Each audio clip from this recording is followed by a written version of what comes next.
Who doesn't need a quick laugh to go along with some food for thought? Hello, I'm Dan Hill, the host of Scrambled Eggs, Tips and Tactics for Tackling Tough Business Problems. Today's guest is Jackie Fast. She's the author of Rule Breaker, Rebellious Leadership for the Future of Work.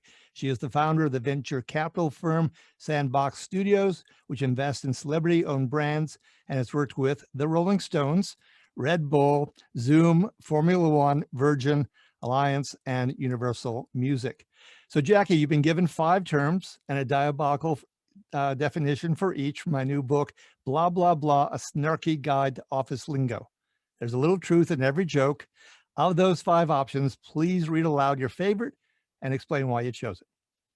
My favorite is the term risk takers, which you describe as a subspecies about as welcome at HQ as an infestation of fire ants, which I could not agree more with. I think a lot of people talk a big game from HQ about, go try ideas, do something new, take a risk, but really, quite frankly, all they want you to do is exactly what they say for you to do. And so risk taking is very frowned upon.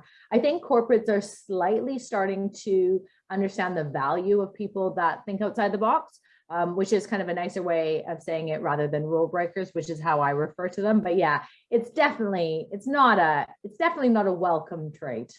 Sure, and inside the box can feel like a coffin, and I know that because I've been in corporate headquarters and have those kind of jobs. And I remember one time I was suggesting a change to the annual report, and my manager said, "Well, what I'll do for you, Dan, is I won't kibosh it. I'll let you take it to the VP." And the VP said the same thing. So then I was presenting it to the CEO. They stood out of his sight line until he asked a few questions and then said, "Looks good, let's try it." And then they moved forward to congratulate me. Until then, they didn't know who I was.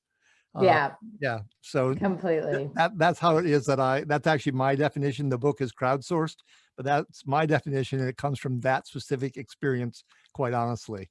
So let's switch over to your book now, Rule Breaker. What's a key term for you in the book and what does it mean for you?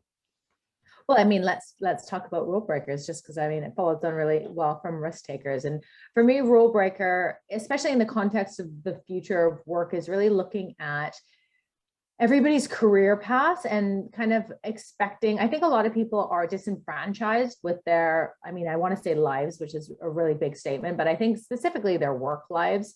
And I think a lot of people don't know why, but we're kind of grown up, or we're taught really at a young age that we should, get a job, get a career, get a mortgage, get a house.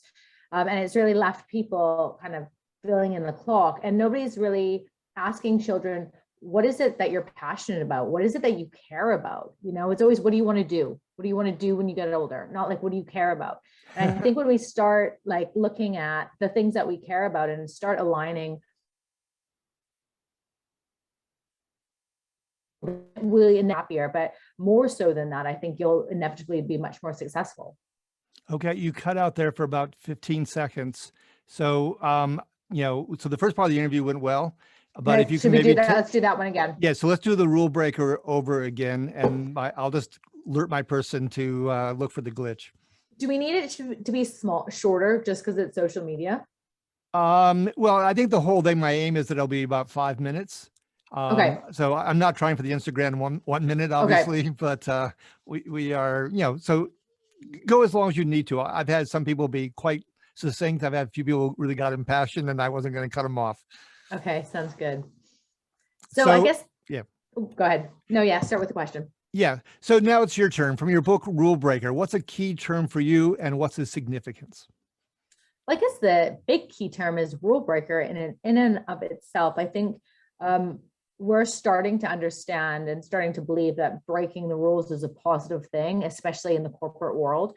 Specifically, I think, it's less about being rebellious and more about thinking about how things could be different. And I think a lot of people are very disenfranchised with the lives that they have, specifically the careers that they have. And I think that really comes down to the rules that are put in place when we're children. I think people always say, what do you want to do when you grow up? Nobody ever asks, what do you care about most? And I think as we get older, we're so focused on the do that we really stray far away from the things that we care about, the things that we're passionate about. And I think once we kind of align closer to that, I think inevitably you will be happier. But more than that, I think you'll be much more successful.